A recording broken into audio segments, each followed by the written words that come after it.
شهر رمضان الذي أنزل فيه القرآن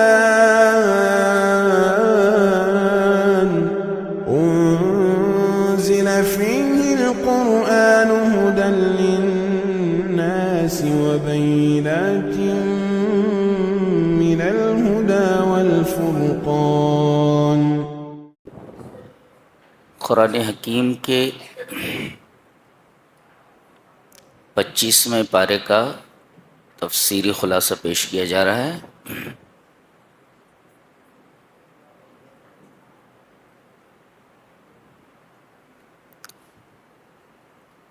سورہ شورا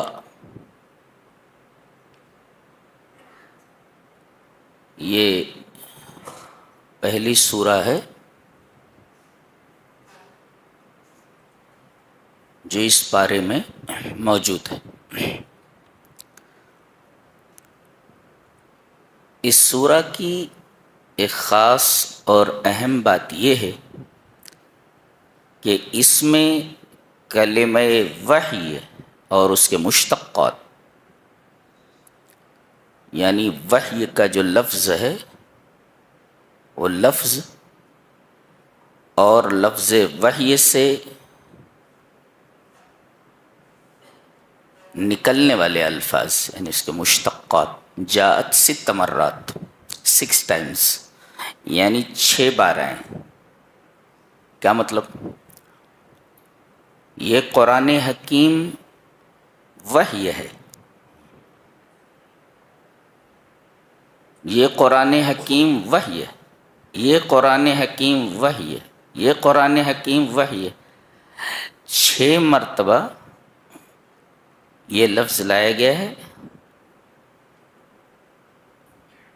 اشارہ اس بات کی طرف ہے کہ مشرکین جو افواہ پھیلا رہے ہیں کہ یہ قرآن اختلقہ محمد صلی اللہ علیہ وسلم من قبل نفسہ ونسبہ الی اللہ، کہ محمد صلی اللہ علیہ وسلم نے اس قرآن کو اپنی طرف سے گھڑ لیا ہے اور اسے اللہ کی طرف منسوب کر کے کہتے ہیں کہ یہ قرآن اللہ کا کلام۔ تو اس سورہ کریمہ میں 6 بار لفظ وحی آیا ہے کہ یہ محمد کا کلام نہیں ہے صلی اللہ علیہ وسلم، یہ ہماری طرف سے کی گئی وحی ہے۔ ایک بات تو یہ بیان کی گئی یہاں پہ،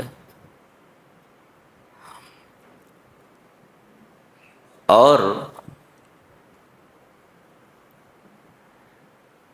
اس سورہ کریمہ کو توحید سے شروع کیا جا رہا ہے۔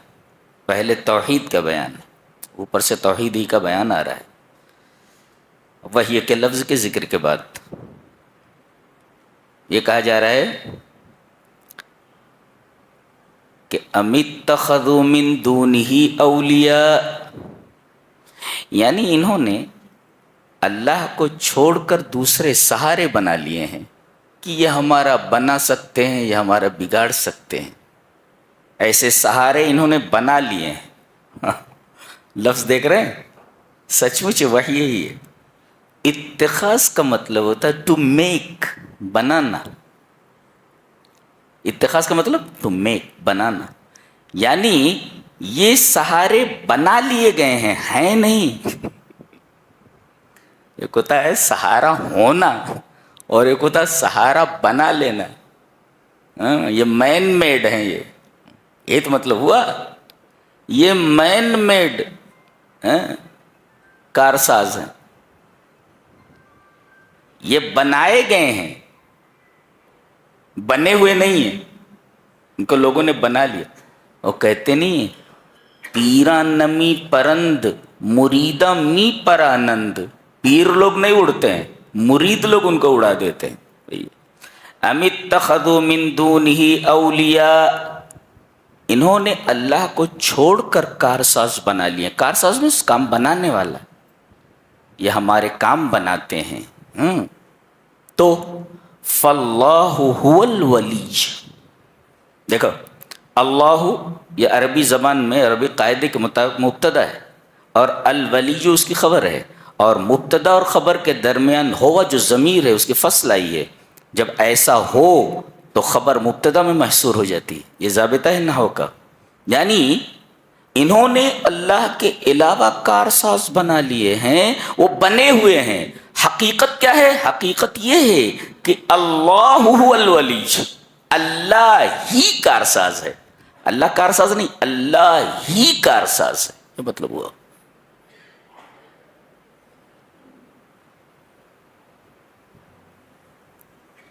اور کیوں؟ اس لیے کہ اس کے اندر ایک صفت ایسی ہے جو ان کے اندر نہیں ہے. کیا؟ وَهُوَ يُحْيِي الْمَوْتَى، وہ مردوں کو زندہ کرتا ہے. پتہ یہ چلا کہ جو اپنی موت نہ روک سکے اور مر جائے وہ کبھی بھی کارساز نہیں ہو سکتا.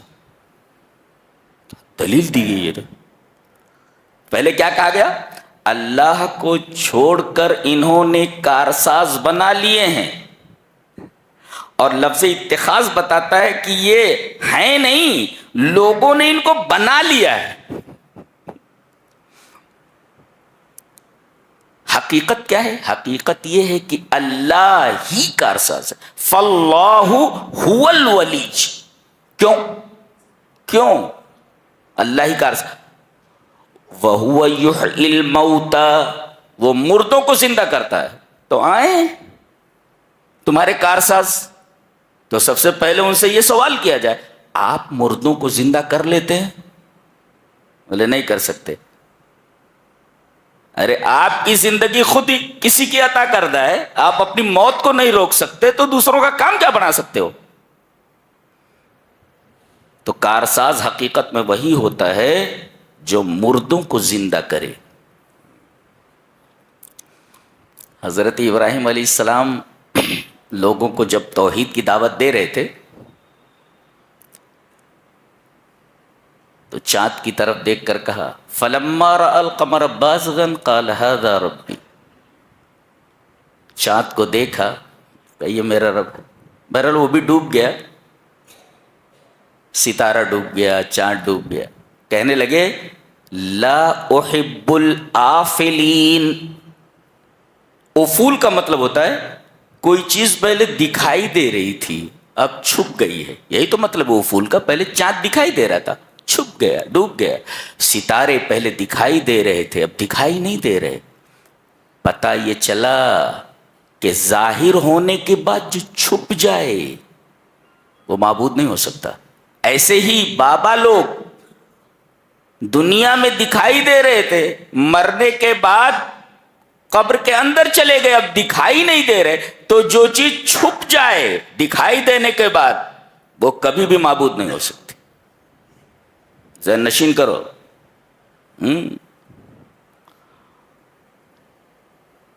اچھا، وہی کارساز ہے. کیوں؟ مردوں کو زندہ کرتا. اور وَهُوَ عَلَى كُلِّ شَيْءٍ قَدِيرٌ. ان کو بلاؤ، تم ہر چیز پر قادر ہو. نہیں تو ہر چیز پر قادر نہیں تو کائے کے ولی بنے بیٹھے ہو؟ وَهُوَ عَلَى كُلِّ شَيْءٍ قَدِيرٌ. اللہ ہر چیز پر قادر ہے.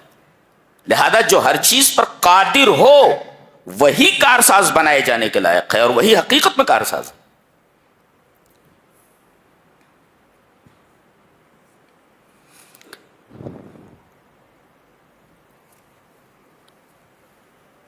آگے یہ بیان کیا جا رہا ہے کہ یہ دنیا کھیتی ہے. کھیتی، اس میں کافر بھی کھیتی کر رہا ہے اور مومن بھی کھیتی کر رہا ہے. زمین ایک ہے، کھیتی دونوں کر رہے ہیں، مومن بھی اور کافر بھی. لیکن مومن دنیا میں جو کھیتی کر رہا ہے وہ در حقیقت اپنی آخرت بنانے کے لیے کھیتی کر رہا ہے، اور کافر صرف دنیا بنانے کے لیے کھیتی کر رہا ہے. دونوں کی کھیتی کرنے میں فرق بہت بڑا ہے. اللہ یہ فرما رہا ہے کہ مومن اس زمین میں آخرت کی کھیتی کر رہا ہے، تو اس کا یہ مطلب نہیں ہے کہ ہم اسے دنیا نہیں دیتے، دنیا بھی دیتے ہیں اس کو ہم. اور آخرت کی کھیتی کر رہا ہے تو ہم اسے آخرت تو دیں گے ہی. بہت عجیب و غریب نقطہ بیان کیا گیا ہے. من کان یرید حرث الآخرۃ نزد لہ فی حرثہ، جو آخرت کی کھیتی چاہتا ہے تو ہم اسے اتنا دیتے ہیں جتنا وہ چاہتا ہے. اور ومن کان یرید حرث الدنیا نؤتہ منہا، اور جو یہاں دنیا کی کھیتی کر رہا ہے تو ہم اسے اتنا دیتے ہیں جتنا ہم چاہتے ہیں. یہ فرق ہے. جو یہاں آخرت کی کھیتی کر رہا ہے تو ہم اسے اتنا دیتے ہیں جتنا وہ چاہتا ہے، اور جو اس دنیا میں دنیا کی کھیتی کر رہا ہے تو ہم اسے اتنا دیتے ہیں جتنا ہم چاہتے ہیں. یہ عجیب و غریب نکتہ ہے. نزید لہو فیئر سے کہا گیا، اور دوسرے وما لہو فی الآخرۃ من نصیب. یہ کافر جو کھیتی کر رہا ہے آخرت میں اس کا کوئی حصہ نہیں. تو فائدے میں کون ہے؟ فائدے میں مومن نے، اس لیے کہ وہ آخرت کی کھیتی کر رہا ہے. اور آخرت کی کھیتی کرتے ہوئے ایسا نہیں ہے کہ اسے دنیا نہیں مل رہی ہے، دنیا بھی مل رہی ہے، لیکن مقصود آخرت ہے. لہذا اللہ یہ فرما رہا ہے کہ آخرت کی کھیتی کرنے والوں کو ہم اتنا دیتے ہیں جتنا وہ چاہتے ہیں، اور دنیا کے لیے جو کھیتی کرتا ہے ہم اسے اتنا دیتے ہیں جتنا ہم چاہتے ہیں. نوتہ منہا، اور پوری دنیا نہیں دیتے، دنیا کا تھوڑا سا حصہ دے دیتے ہیں جتنا ہم چاہتے ہیں. اللہ، تو آخرت کی کھیتی کرو، دنیا تو ملنے ہی والی ہے. یہ فرق ہے. اللہ کی ایک صفت یہاں اس سے پہلے بیان کی گئی ہے، اللہ لطیف بعبادہ. جی، اللہ اپنے بندوں پر لطیف ہے. ما معنی لطیف؟ What is the meaning of لطیف؟ لطیف کا مطلب بتاتے ہیں کہ الذی لا یعاجل عقوبۃ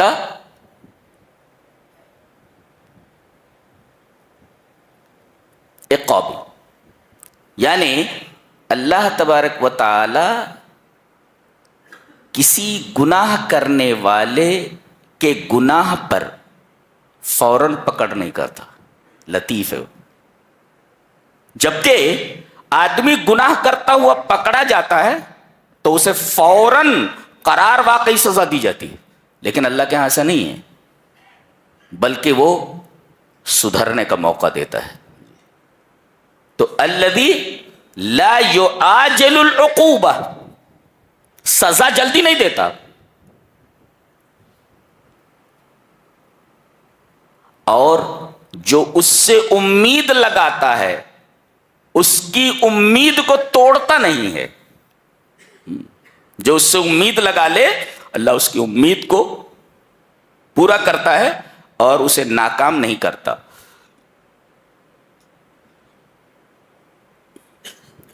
اور دوسرے لطیف کا ایک معنی یہ بھی ہے کہ الذی یجبر الکثیر ویوسر الاسیر. لطیف وہ ہے جو ٹوٹے ہوئے دل کو جوڑ دے اور جو مشکل چیز کو آسان بنا دے. وہ لطیف جو مشکل کو آسان کر دے اور جو ٹوٹے ہوئے دل کو جوڑ دے. رات کی تنہائی میں کوئی رب کے سامنے سجدریز ہے اور زار و قطار رو رہا ہے، اللہ اسے دیکھ رہا ہے کہ میرا بندہ کیوں رو رہا ہے، اسے کیا چاہیے، آپ دیکھ رہے ہیں. کسی کا دل ٹوٹ گیا ہے، وہ شکستہ دل رب کے حضور میں حاضر ہے، اللہ تبارک و تعالیٰ اس کے دل کو جوڑ دیتا ہے. تو الذی یجبر الکثیر، جو ٹوٹے ہوئے دلوں کو جوڑ دینے والا ہے، ویسر العسیر، اور مشکل چیز کو آسان کر دینا. لہذا مشکلات آئیں تو آسانی اسی سے مانگو. دل ٹوٹ جائے تو تلافی کے لیے اسی سے درخواست کرو، جوڑنے کے لیے اسی سے درخواست کرو. یہ ہے لطیف کا معنی. اللہ لطیف بعبادہ.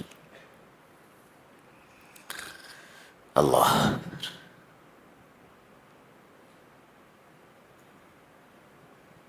آگے ایک بات کہی گی، دیکھو جی سی، وَهُوَ الَّذِي يُنَزِّلُ الْغَيْثَ مِن بَعْدِ مَا قَنَطُوا وَيَنشُرُ رَحْمَتَهُ. وہی ہے جو آسمان سے بارش برساتا ہے. سوال یہ ہے کہ کسی اور نعمت کا ذکر نہ کرتے ہوئے یہاں تنزیل غیث یعنی بارش کو نازل کرنے والی اس نعمت کو کیوں ذکر کیا؟ دوسری نعمت کو کیوں ذکر نہیں کیا؟ اللہ کی بہت ساری نعمتیں ہیں نا، تو صرف بارش کے نازل کرنے کی نعمت کو کیوں ذکر کیا؟ صرف ایک نعمت کا ذکر ہے کہ وہی ہے جو بارش برساتا ہے. تو بارش برسانا، بارش ایک نعمت ہے، تو صرف اسی نعمت کا یہاں پر تذکرہ کیوں کیا گیا؟ خالی اسی نعمت کا. اشارہ اس بات کی طرف ہے کہ یہ نعمت ایسی ہے جس میں کسی کو اختلاف نہیں ہے. سبھی کہتے ہیں کہ بارش اوپر ہی سے آتی ہے، کوئی دوسرا ہے جو برساتا ہے، انسان نہیں برسا سکتا. اس میں کسی کا اختلاف نہیں، اس نعمت میں. بقیہ تمام نعمتوں میں اختلاف ہے، لیکن اس نعمت میں کسی کا اختلاف نہیں. اس لیے کہ ہر آدمی یہ کہتا ہے کہ بارش اوپر سے آتی ہے، اوپر والا ہی بارش برسا رہا ہے. اب وہ اوپر والا کون ہے؟ ان کے ہاں کوئی اور ہے، ہم بتاتے ہیں کہ وہ اللہ ہے. لیکن سبھی مانتے ہیں، اس میں کسی کا اختلاف نہیں کہ بارش برسانے والا کوئی ہے، انسان تو نہیں ہو سکتا.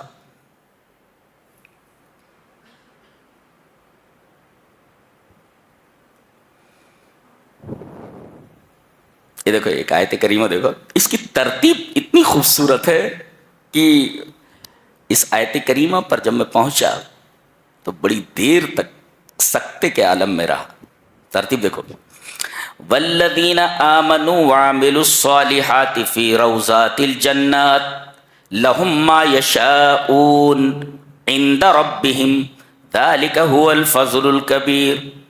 جو ایمان لائے اور اچھے عمل کرتے ہوئے اس دنیا سے چلے گئے تو فی روضات الجنات، وہ جنت کی کیاریوں میں ہوں گے. کیاری جی روضۃ من نرسری، کیاری جی. تو فی روضات الجنات، روضۃ مانے کیاری، جمع روضات، تو یہ جنت کی کیاریوں میں ہوں گے. اچھا، اس کے بعد یہ جو چاہیں گے انہیں ملنے والا ہے. لہم ما یشاؤون. اچھا، تیسرے عند ربہم، اپنے رب کے پاس. ترتیب دیکھ رہے ہیں؟ کچھ سمجھ میں آیا؟ میں دیکھو ترتیب بتا رہا ہوں. آدمی مہمان جب کسی کے ہاں جاتا ہے تو پہلے گھر میں پہنچتا ہے. جی، پہلے وہ گھر پہنچتا ہے. کوئی مہمان کہیں جاتا ہے تو پہلے گھر میں پہنچتا ہے. اب دیکھو یہ ایمان اور عمل صالح والے کہاں پہنچے؟ منزل اکرام روضات الجنات میں. یہ گھر ہے، یہاں پہنچے. اچھا، پہنچنے کے بعد جو میزبان ہوتا ہے وہ اچھے سے اچھا کھانا لا کر سامنے رکھتا ہے. ترتیب وہی ہے، لہم ما یشاؤون. پانی پئیں گے؟ کیا چاہیے آپ کو؟ کوئی خاص چیز چاہیے آپ کو؟ وہ دیتے ہیں. تو پہلے آدمی گھر پہنچا، مہمان میزبان کہاں پہنچا؟ ایک فی روضات الجنات اللہم ما یشاؤون. دوسرے نمبر پہ صاحب خانہ یہ پوچھتا ہے، میزبان یہ پوچھتا ہے کیا کھائیں گے آپ؟ جی. اور اس کے بعد جب کھانا پیش کر دیا جاتا ہے تو عند ربہم، تو وہ جو میزبان ہوتا ہے ان کے ساتھ بیٹھ جاتا ہے قربت کے لیے. ترتیب وہی ہے. کچھ سمجھ میں آ رہا ہے؟ دیکھیے گویا اللہ تبارک و تعالیٰ نے انہیں جنت دی، جنت میں آ گئے. ٹھیک ہے، اب اللہ فرما رہا ہے جو چاہیے تم کو یہ جنت میں ملنے والا ہے. اور تیسرے ہماری قربت تمہیں حاصل ہے، ہم تم سے قریب ہیں۔ اس لیے کہ مکان کتنا ہی اچھا ہو، کھانا کتنا ہی اچھا ہو، لیکن صاحب خانہ آپ کے ساتھ دسترخوان پر نہ بیٹھے تو آپ تھوڑی الجھن محسوس کرتے ہیں کہ کیا ہوا کہ گھر کا مالک ہمارے ساتھ کھانا نہیں کھا رہا ہے۔ گویا جو عزت ہماری ہونی چاہیے وہ پراپر عزت نہیں ہو رہی ہے۔ اگر مکمل اور پراپر عزت ہوتی تو صاحب خانہ ہمارے ساتھ بیٹھ کر کھاتا۔ کیا ہمارے اندر کوئی کمی ہے؟ ہم کوئی چھوٹے موٹے آدمی ہیں؟ یہ تو ہمیں احساس دلایا جا رہا ہے کہ ہم کوئی قابل ذکر آدمی نہیں ہیں۔ اللہ تبارک تعالیٰ نے ارشاد فرمایا ایسا نہیں ہے، تم ہمارے گھر آؤ، یہ منزل اکرام ہے، جو چاہتے ہو وہ ملنے والا ہے۔ دو اور تیسرے، ہم تم سے قریب ہیں۔ کیا میزبانی ہے، اس کو میزبانی بولتے ہیں۔ اور بتایا گیا کہ میزبانی کرنا ہو تو اسی طریقے سے کرو۔ سبحان اللہ، عجیب و غریب کتاب ہے، عجیب و غریب کتاب۔ زندگی کی ہر لائن پہ، زندگی کے ہر روٹ پہ ہماری رہنمائی کرتی ہے، ہمیں زندگی کیسے گزارنی۔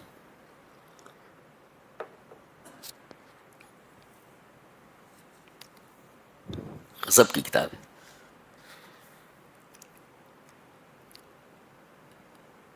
ارشاد فرمایا گیا، چونکہ اس سورہ کریمہ کا نام سورۃ الشورى ہے، اور شورا کا مطلب ہوتا ہے مشورہ۔ فرمایا گیا وَأَمْرُهُمْ شُورَى بَيْنَهُمْ، یہ بھی ایک بہت اہم چیز ہے، ہم اس پر بحث کرنا چاہیں گے۔ مسلمانوں کا معاملہ اپنے درمیان مشورہ ہے۔ وَأَمْرُهُمْ شُورَى بَيْنَهُمْ،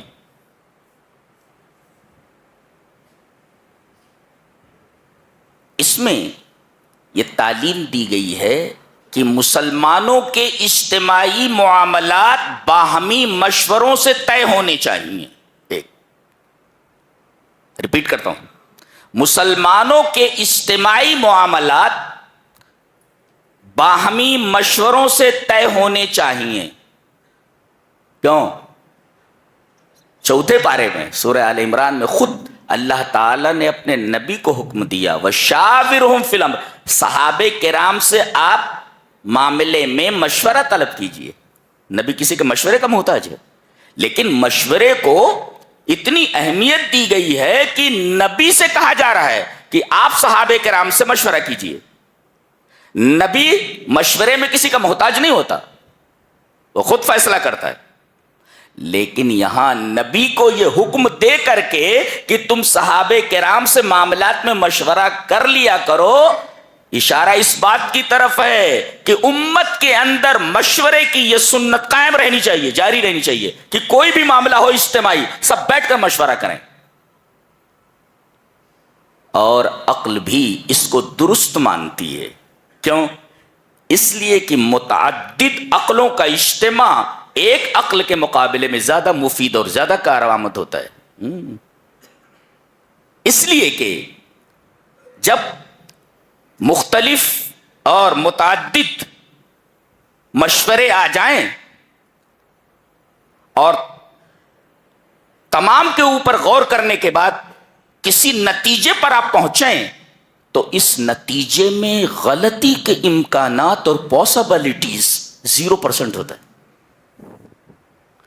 آپ اکیلے کوئی فیصلہ کریں آپ نقصان اٹھا سکتے، لیکن اسی معاملے میں 10 لوگ اپنی رائے دیں تو 10 لوگوں کی رائےوں کو سامنے رکھ کر کے کسی نتیجے پر اگر آپ پہنچیں تو یہ نتیجہ ایسا ہوتا ہے کہ اس میں غلطی کے امکانات بہت ہی کم ہو جاتے ہیں۔ یہ تعلیم دی گئی ہے شورا کی۔ لہذا زندگی کا کوئی بھی معاملہ ہو مشورہ ضرور کر لیا کرو، اس لیے کہ متعدد عقلوں کا اجتماع ایک عقل کے مقابلے میں زیادہ کارآمد، زیادہ سود مند اور زیادہ مفید ہوتا ہے۔ کیا بات ہے۔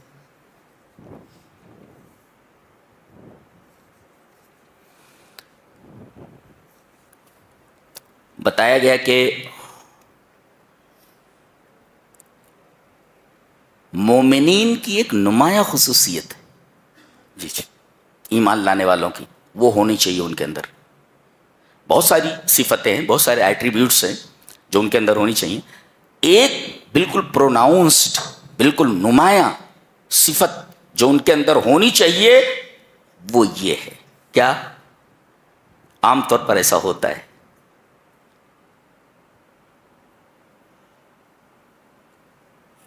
فرمایا گیا والذین اذا اصابہم البغی ہم ینتصرون. یہ اگر کوئی ان کے ساتھ برا سلوک کرے, ان کے اوپر ظلم کرے, والذین اذا اصابہم البغی, انہیں کسی کی طرف سے ظلم پہنچے, کوئی ان کے اوپر ظلم کرے, تو ہم ینتصرون, تو وہ انتصار سے کام لیتے ہیں. مانا انتصار. آپ کے اوپر کوئی ظلم کرتا ہے, آپ ایمان والے ہیں, تو آپ کو کیا کرنا ہے؟ قرآن حکیم بتاتا ہے یہ انتصار کرتے ہیں. انتصار مانا انتصار. انتصار کا مطلب ہوتا ہے ردہ بالمثل. جی, جیسے اس نے ظلم کیا ہے آپ اتنا ہی بدلے میں اس کو نقصان پہنچا سکتے. جی جی, جیسا اس نے کیا بس اتنا ہی آپ کو کرنا ہے. ردہ بالمثل دون تجاوز. آپ تجاوز نہیں کر سکتے, جتنا اس نے کیا ہے بس اتنا ہی آپ کو کرنا ہے. اور یہ حسن ہے. احسن یہ ہے کہ معاف کر دیا جائے. تو انتقام کی اجازت ہے, جذبات کی رعایت کی گئی. آدمی غصے میں ہوتا ہے, اسے کہہ دیا جائے معاف کر دے, کیوں معاف کروں میں؟ گویا انتقام لینے کی اجازت دی گئی, اس میں جذبات کی رعایت ہے. اور کہتے ہیں یہ حسن ہے, اچھا ہے. لیکن اگر انتقام لینے کے بجائے اسے معاف کر دو تو یہ احسن ہے. اور مومن جو ہوتا ہے وہ احسن چیز, جو زیادہ بہتر ہوتا ہے, گڈ ہوتا ہے, گڈ. ٹھیک ہے, آپ کے ساتھ اس نے ظلم کیا ہے, آپ ردہ بالمثل, وہی سلوک آپ اس کے ساتھ کر دیں, تو یہ ہے گڈ. لیکن قرآن حکیم یہ کہتا ہے کہ گڈ نہیں, آپ اس کے ساتھ بیٹر کیجئے یا بیسٹ کیجئے. جی, آپ کو اجازت ہے پازیٹو ڈگری کی, لیکن کمپیریٹیو اور سپرلیٹو ڈگری یہ احسن ہے. Good, better, best. تو آپ بیٹر اور بیسٹ کی طرف جائیں, اس لیے کہ ایمان آپ کا یہ تقاضا کرتا ہے کہ آپ پازیٹو ڈگری پر نہ رکیں بلکہ کمپیریٹیو اور سپرلیٹو ڈگری کو اوپر جائیں. جی, بیٹر بیسٹ کی طرف جائیں. جی جی,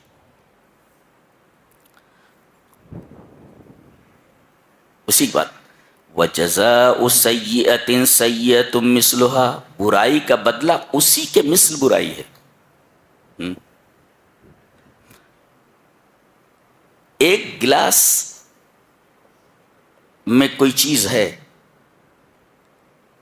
جتنا اس گلاس کے اندر مادہ تھا اس کا نقصان ہو گیا, تو آپ ایک ہی گلاس چیز لیجئے. یہ جزاء سیئۃ سیئۃ مثلها, اسی کے مثل, زیادہ نہیں. ایک گلاس نقصان ہو جائے تو 2 گلاس آپ نہیں لے سکتے. جی جی. اور اس کے بعد کہا گیا فمن عفا, جو معاف کر دے, فاجرہ علی اللہ. کون نہیں چاہے گا کہ دنیا میں ہم کسی کو معاف کر دیں اور اس کا اجر اللہ دینے؟ تو آدمی یہ کہے گا, دیکھو کتنی اچھی بات کہی گئی. انتقام لینے کی اجازت ہے, جذبات کی رعایت کی گئی, لیکن یہ کہا گیا فمن عفا, جو معاف کر دے, واصلح, اور اصلاح کر لے, فاجرہ علی اللہ, تو اس معافی کا بدلہ اللہ کے پاس ہے. ہر آدمی چاہے گا کہ میں نے یہ جو کیا ہے, معاف کر دیا ہے, اس کا اجر اللہ کے پاس ہے. بہت سارے مناظر آپ دیکھتے ہوں گے. سعودی عرب کا ایک منظر سامنے آیا کہ ایک آدمی کو, جس کے اوپر قتل کا الزام تھا, قتل اس نے کیا تھا, بدلے میں اس کو قتل کیا جا رہا ہے. ایک آدمی کو اس نے قتل کیا تو بدلے میں اس کو قتل کیا جا رہا ہے. ردہ بالمثل, قتل کے بدلے قتل, ردہ بالمثل. اور اسے بٹھا دیا گیا. چہرے کو چھپا دیا گیا اور جلاد ننگی تلوار لے کر کے گردن مارنے کے لیے پہنچ گیا. عین وقت پر میت کے وارثین نے کہا ہم اس کو معاف کرتے اور اس کا اجر اللہ سے چاہتے. کتنی بڑی بات ہے. 3 چیزیں ہیں. قاتل کو آپ دیت لے کر چھوڑ دیں. کسی آدمی کو قتل کر دیا گیا ہے تو مقتول کے وارثین اس سے دیت لے لیں جی اور اس کو چھوڑ دیں. دوسرا آپشن ہے قصاص لیں. قتل کیا ہے قتل کر دیا جائے. اور تیسرے معاف کرنا چاہیے معاف کر دیں. یہ دیکھیے 3 چیزیں. مقتول کو چاہے آپ قتل کر دیں ردو بالمثل اجازت ہے. آپ چاہیں تو دیت لے لیں. کروڑوں روپے بنتے ہیں اس کے جی. اور چاہیں تو آپ معاف کر دیں. یہ معافی اللہ کو بہت پسند ہے اس لیے کہ خود اس کی صفت ہے ایک عفو غفور. عفو ہے وہ بہت معاف کرنے والا ہے. اور آپ یہی چاہتے ہیں نا آپ یہی پڑھتے ہیں نا تاخراتوں میں اللہم انک عفو میرے رب تو بہت زیادہ معاف کرنے والا ہے. تحب العفو تو صرف معاف کرنے والا نہیں بلکہ معافی کو پسند بھی کرتا ہے. اب بتائیے اللہ تبارک و تعالیٰ خود معاف کرنے والا ہے اور معافی کو پسند کرنے والا ہے. اب حوالہ دیا گیا تو میرے رب تو معاف کرنے والا ہے اور معافی کو پسند بھی کرتا ہے. فاعف عنی تو تم مجھے معاف کر دے. معاف کر. بندہ دیکھو کتنے پیار سے بول رہا ہے میرے رب تو معاف کرنے والا ہے اور معافی کو پسند بھی کرتا ہے. تو پسند کر رہا ہے تو تجھے معاف کر دے. جس چیز کو تو پسند کر رہا ہے نا وہ میرے ساتھ کر دے مجھے معاف کر دے. ایسا ہے.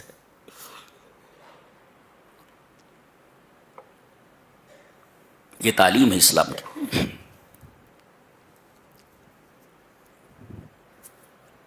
ایک حیرت انگیز بات کہی جا رہی. دیکھو قرآن حکیم کا اسلوب دیکھو بات کرنے کا. للہ ملک السماوات والارض یقیناً زمین اور آسمان کی بادشاہت صرف اللہ کی ہے. مختار کل ہے. ایک یخلق ما یشاء جو چاہے پیدا کرے جو چاہے پیدا کرے. ایک یہب لمن یشاء اناثا جسے چاہے بیٹیاں دے. وَيَهَبُ لِمَن يَشَاءُ الذُّكُورَ جسے چاہے بیٹے دے. او يُزَوِّجُهُمْ ذُكْرَانًا وَإِنَاثًا جسے چاہے جوڑا دے دے بیٹا بیٹی دونوں دے دے. وَيَجْعَلُ مَن يَشَاءُ عَقِيمًا اور جسے چاہے 5 بنا دے. نہ بیٹا دے نہ بیٹی. تو ایک ہے بیٹا دینا ایک ہے بیٹی دینا اور ایک ہے بیٹا بیٹی دونوں دینا اور ایک ہے 5 کر دینا. یہ 4 شکلیں ہوئی اور یہ سب اللہ ہی کرتا ہے. بیٹی وہی دیتا ہے بیٹا وہی دیتا ہے بیٹا بیٹی دونوں وہی دیتا ہے اور بانجھ کر دیتا ہے. وہ نہ بیٹا دیتا ہے نہ بیٹی دیتا ہے. اگر یہ فیصلہ کر لے کہ مجھے نہیں دینا ہے تو جتنے بھی مزارات جتنے بھی آستانے سر پٹک پٹک کر پھوڑ ڈالو کچھ بھی ہونے والا نہیں. لکھ لو نوٹ اٹ ڈاؤن. یہ توحید ہے اس کو توحید کہتے ہیں. اس میں خاص بات جو ہے جو نقطے کی وہی دیکھو قرآن حکیم کا جو اسلوب بیان ہے وہ اتنا حیرت انگیز ہے. کبھی کبھی تو وجدان کے اوپر نشہ طاری ہو جاتا ہے. اردو سمجھ میں آتی ہے نا. ہاں ہم لکھنؤ کے ایریے کے ہیں جہاں کوثر و تسنیم سے دھلی ہوئی زبان بولی جاتی ہے. اردو اسی طرح بولتے ہیں. تو یہاں اناث کا لفظ پہلے لایا گیا. لڑکی کا ذکر پہلے ہے لڑکے کا ذکر بعد میں. اللہ جسے چاہے بیٹیاں دیتا ہے اور اللہ جسے چاہے بیٹے دیتا ہے. بیٹی کا ذکر پہلے ہے اور بیٹے کا ذکر بعد میں ہے. کیوں؟ کہتے ہیں اسلام نے عورتوں کو کوئی عزت ہی نہیں دی ہے. قرآن سے پوچھو قرآن نے کتنی عزت دی ہے. یہاں لڑکے کا تذکرہ بعد میں ہے. اناس لڑکی کا تذکرہ پہلے ہے میں تو کہتا ہوں امت کی تمام بیٹیاں، امت کی تمام مائیں اس آیت کریمہ کے تناظر میں جتنا فخر کریں کم ہے کہ اللہ تبارک و تعالیٰ نے انہیں پہلے ذکر فرمایا ہے، لڑکوں سے پہلے ان کا تذکرہ کیا ہے. فقدمہن فی الذکر، اللہ تبارک و تعالیٰ نے ذکر کے ذریعے انہیں پہلے رکھا ہے، مقدم کیا ہے. کیوں؟ عربوں کے ہاں بیٹی پیدا ہونا ایک وبال تھا، لڑکی کو بلا مانا جاتا تھا. یہ کہاں سے بلا آ گئی ہے؟ اگر کوئی اسے خوشخبری دیتا کہ تیرے یہاں لڑکی پیدا ہوئی ہے تو وہ لوگوں سے چھپتا پھرتا تھا.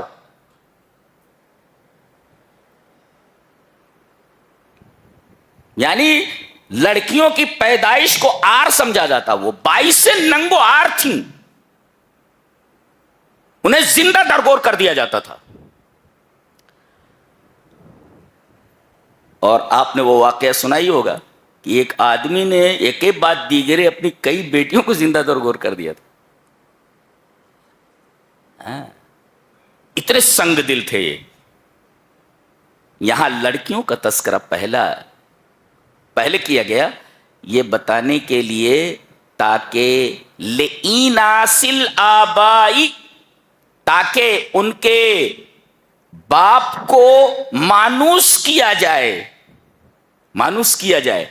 اور یہ بتایا جائے کہ لڑکوں کے مقابلے میں یہ رعایت اور نگرانی اور توجہ کی زیادہ مستحق ہے. کیوں؟ اس لیے کہ یہ لڑکوں کے مقابلے میں کمزور ہیں، اور عقل یہ کہتی ہے کہ کمزور رعایت کا، نگرانی کا زیادہ مستحق ہوتا ہے بالمقابل قوی کے. یہ فطرت ہے. آپ گھر میں آئیں، بچہ بیمار ہے، سب سے پہلے آپ اس بیمار بچے کے بارے میں پوچھیں کیسا ہے. فطرت ہے آدمی کی. گھر میں ایک بچہ ہینڈیکیپڈ ہے، ایک جگہ پڑا رہتا ہے،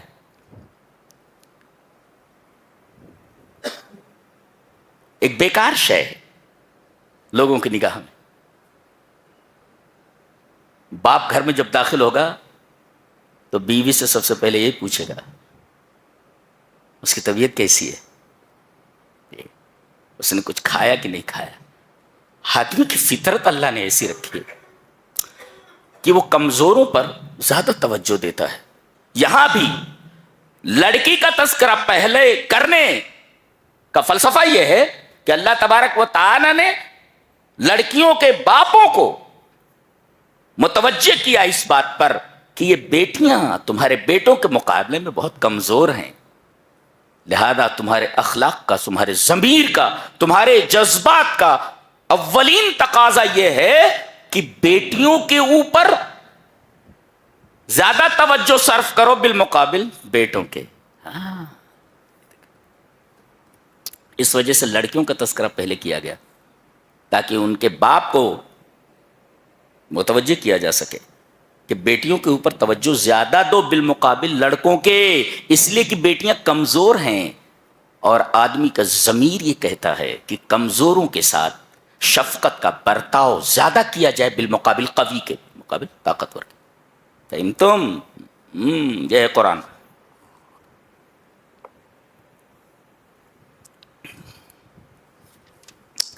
اس کے بعد یہ کہا گیا وَكَذَلِكَ أَوْحَيْنَا إِلَيْكَ رُوحًا مِّنْ أَمْرِنَا مَا كُنْتَ تَدْرِي مَا الْكِتَابُ وَلَا الْإِيمَانُ. اور اسی طرح ہم نے وحی کی ہے. دیکھو میں نے بتایا نہیں 6 مرتبہ آیا ہے. وَكَذَلِكَ أَوْحَيْنَا إِلَيْكَ، ہم نے آپ کی طرف وحی کی ہے. کیا؟ کتاب نہیں، روح وحی کی ہے. روح ہے یہ. بتاؤ اگر آدمی کے بدن سے روح نکل جائے تو بدن بے قیمت ہو جاتا ہے. قرآن حکیم کو روح کہا گیا ہے. ٹائر سے ہوا نکال دی جائے ٹرک ایک قدم آگے نہیں چل سکتا، اس لیے کہ ٹائر کے اندر جو ہوا ہے وہ بنزل روح کے ہے، پورا لوڈ اٹھا لیتی ہے وہ ہوا. کب؟ جب ٹائر کے اندر اسے ڈال دیا جائے. تو روح کیا ہے ٹائر کی؟ ہوا. ہوا نکال دی جائے ٹائر فلیٹ ہو جائے گا، ایک قدم آگے نہیں جائے گا، کوئی لوڈ نہیں لے سکتا. اور اسی ٹائر کے اندر ہوا بھر دی جائے تو کتنا بھی لوڈ اسے اٹھا لیتا ہے. اس لیے کہ روح موجود ہے. نکال دیا جائے ٹائر فلیٹ ہو جائے گا. ایسے ہی قرآن حکیم روح کی طرح ہے. فرد کی زندگی میں آ جائے تو فرد زندہ, معاشرے کی زندگی میں آ جائے معاشرہ زندہ, شہر کی زندگی میں آ جائے شہر زندہ, ملک کی زندگی میں آ جائے ملک زندہ. اس لیے کہ قرآن حکیم کو روح کہا گیا ہے. وَكَذَلِكَ أَوْحَيْنَا إِلَيْكَ رُوحًا مِّنْ أَمْرِنَا. اگر قرآن ہماری زندگی سے نکل جائے تو ہم میں اور مردوں میں کوئی فرق نہیں, ہم چلتی پھرتی لاش کے سوا کچھ نہیں ہے. کہا جاتا ہے مسلمانوں کو جلا دیا جا رہا ہے. ارے بھائی,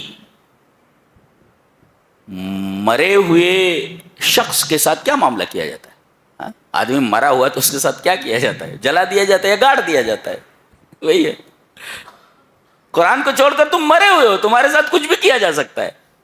تمہارے اندر روح کا ہے, اس لیے کہ قرآن تمہاری زندگی سے نکل چکا ہے تو پھر تم تو مرے ہوئے ہو, اور مرے ہوئے آدمی کے ساتھ کوئی بھی سلوک کیا جا سکتا ہے. اور الحمدللہ ہمارا مقصد یہی ہے کہ اس قرآن حکیم کی عظمت لوگوں کے دلوں میں جاگزی ہو, مرد بھی سمجھیں, عورتیں بھی سمجھیں, بچوں کے دلوں میں قرآن کی محبت ہو. جی, پرسوں ہمارے ایک عزیز نے فون کر کے بتایا کہ ہمارے والد تقریباً 2 مہینے میں ایک بار ضرور احسن البیان, جو ایک چھوٹی سی تفسیر ہے قرآن حکیم کی, ایک جلد کے اندر ہے, 2 مہینے میں ختم کر لیتے ہیں. تو جو لوگ فارغ ہیں, ان کے بیٹوں نے ذمہ داریاں گھر کی اٹھا لی ہیں, ان کو چاہیے کہ قرآن کے ساتھ جڑیں, اور 2-4 نوجوانوں کو بٹھا کر کے اگر ان کی سمجھ میں کوئی بات آئی, کوئی اچھی چیز سمجھ میں آ رہی ہے ان کے, دیکھیں ان کو بلا کر کے بیان کریں کہ دیکھو بیٹا یہ چیز ہے. اس طرح قرآن حکیم کو رواج دیں. اور الحمدللہ ہماری پوری ٹیم ہے جو ہندوستان میں جگہ جگہ رمضان شریف میں یہ کام کرتی ہے, قرآن حکیم کو لوگوں تک پہنچاتی ہے اور قرآن حکیم کی عظمت کو ان کے دلوں میں بٹھاتی ہے. قرآن حکیم کوئی معمولی کتاب نہیں. بہت سارے ایسے لوگ ہیں جو کہتے ہیں اس کی کیا ضرورت ہے. بھائی آئیے, آپ ہم سے اچھا بیان کریں, ویلکم ہے, ہم سے اچھا بیان کریں. بس یہ ہے کہ قرآن کو لوگوں تک پہنچائیں. قرآن کو ایک مظلوم کتاب بنا کر کے چھوڑ دیا ہے تم نے. ہم چاہتے ہیں کہ لوگ قرآن حکیم کے قریب آئیں, اس سے جڑیں. مقصد حیات اس کے سوا کچھ نہیں ہے کہ لوگ قرآن حکیم سے جڑیں, قرآن حکیم کو سینے سے لگائیں, اس پر عمل کریں.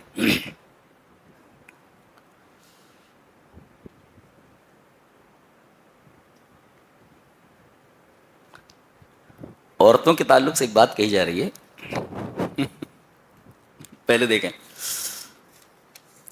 اور کسی بات کو سمجھنے کے لیے قرآن حکیم کا سیاق سباق اور سیاق لحاق دونوں کو پیش نظر رکھنا ضروری ہے.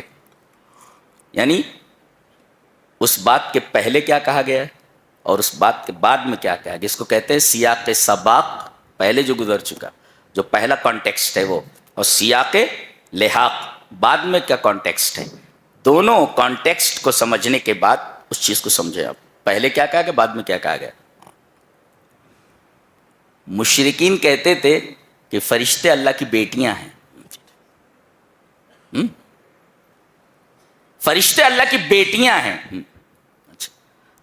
اللہ تبارک تعالیٰ نے ارشاد فرمایا کہ تم کہتے ہو کہ فرشتے اللہ کی بیٹیاں ہیں, جبکہ بیٹیاں تمہیں خود پسند نہیں ہیں.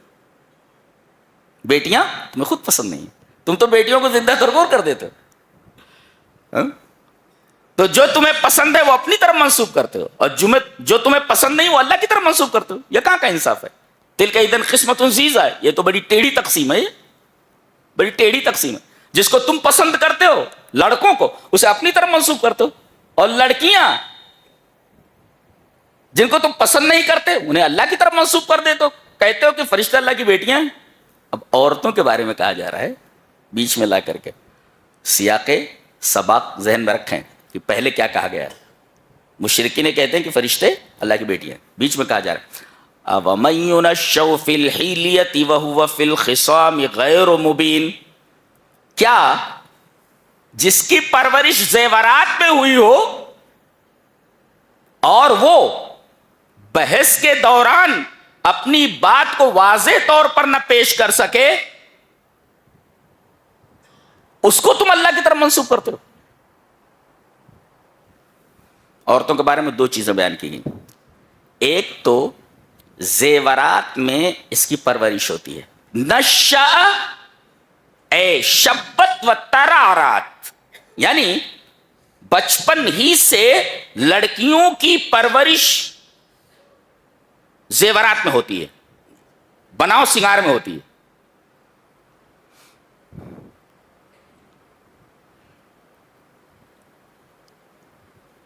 اس کے مطالبے ہوتے ہیں، لے چلو کسی جویلری کی دکان پہ، یہ چیز خریدنی وہ چیز خریدنی. مردوں کو ان زیورات سے کوئی دلچسپی نہیں ہوتی، انہیں دلچسپی ہے. دیکھو اومن یونشؤ فی الحلیہ، کیوں بھائی یہ تمہیں بناؤ سنگار کے سامان کیوں پسند ہے؟ تم اپنے آپ کو مکمل نہیں سمجھتی ہو؟ یعنی تمہیں مکمل ہونے کے لیے ان چیزوں کی ضرورت ہے. سونے چاندی کے زیورات پہنو گی اور دنیا بھر کے میک اپ کرو گی تب تم مکمل ہوگی. ہاں ایسا ہی ہے. اللہ تبارک و تعالیٰ نے عورت کی فطرت ہی ایسی بنائی ہے کہ اس کی جو بدنی ساخت ہے، اس کی جو ریکوائرمنٹ ہے، وہ یہ چاہتی ہے کہ میں جیسی ہوں اس سے اور اچھی لگوں. جو اس کی جبلت ہے، وہ سمجھ میں آیا؟ اس کی جو بدنی ساخت ہے، اس بدنی ساخت کے اعتبار سے عورت کی جبلت یہ ہے کہ وہ چاہتی ہے کہ میں جیسی ہوں اس سے اور اچھی لگوں. یعنی وہ خود اپنے آپ کو ناقص سمجھ رہی ہے، کامل کرنے کے لیے اسے ان تمام چیزوں کی ضرورت ہے. یہ دیکھو، یعنی وہ خود اپنے آپ کو ناقص سمجھ رہی ہے ایک. اور دوسرے وہ فی الخصام غیر مبین، اور جب بحث کرتی ہے تو اپنا مدعا صحیح طریقے سے نہیں رکھ پاتی. کیا کیا بولتی ہے اس کی سمجھ میں خود نہیں آتا ہے وہ کیا بول رہی ہے. جھگڑا ہونے لگے کیا کیا بولتی ہے ریکارڈ کر کے دیکھو، آپ کو عجیب لگے گا کہ کہنا کیا چاہتی ہے، کہنا کیا چاہتی ہے سمجھ میں نہیں آتا کیا کہنا چاہتی ہے. اور کبھی کبھی تو غصے اور جذبات میں آ کر کے ایسی ایسی گالیاں دیتی ہے، مرد ویسی گالی نہیں دے سکتے، کانوں سے دھواں نکال دیتی ہیں. یہ عجیب و غریب مخلوق ہے، مخلوق نہیں عجیب و غریب ہستی ہے.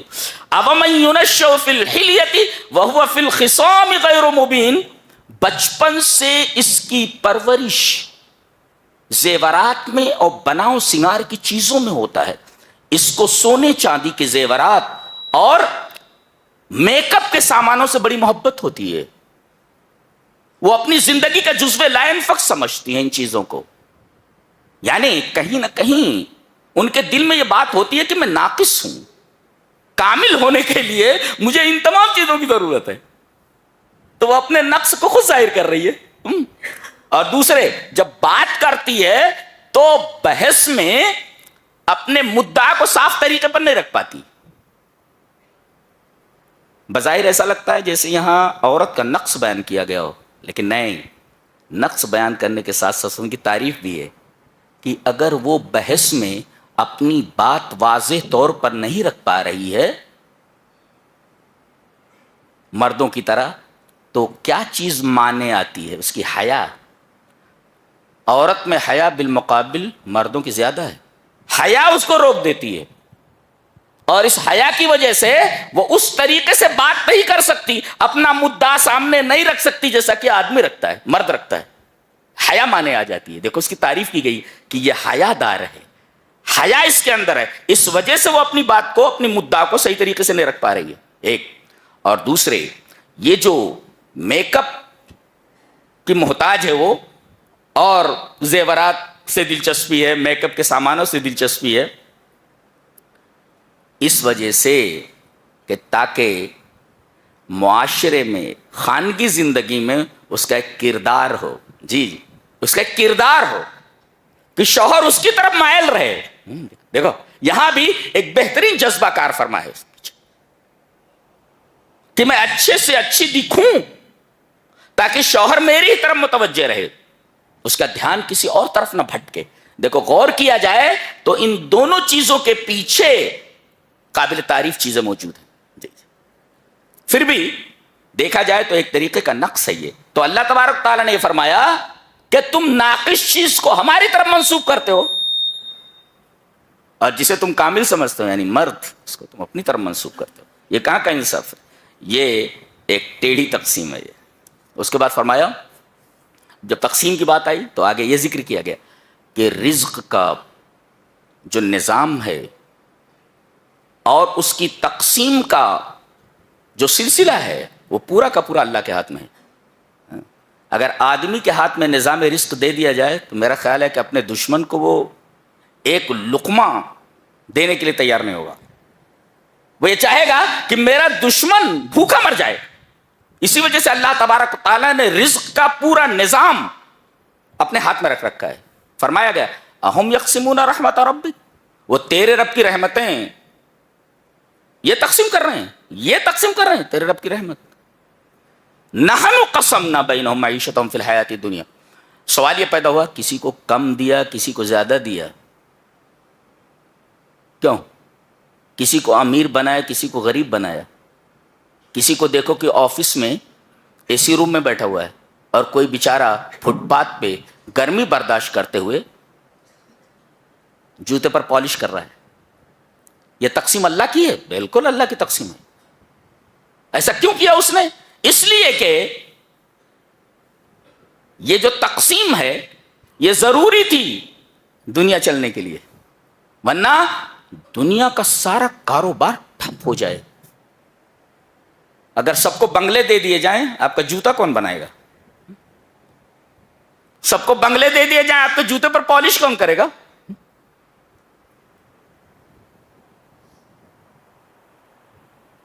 جو کام تم نہیں کر سکتے وہ کون کرے گا؟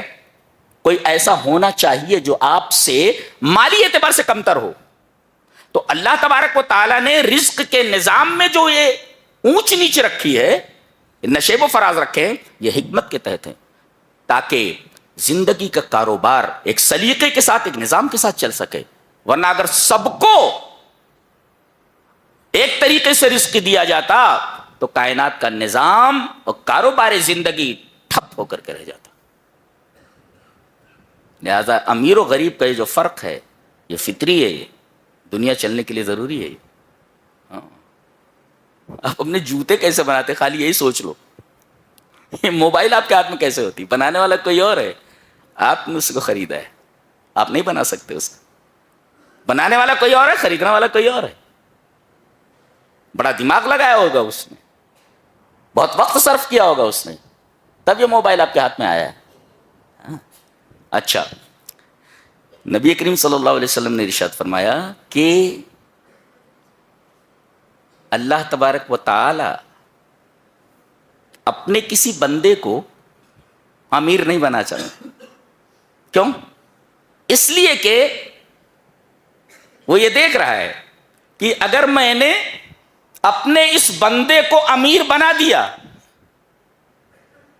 تو اس کا ایمان اس کے ہاتھ سے چلا جائے گا، یہ غلط راستوں پر پڑ جائے گا.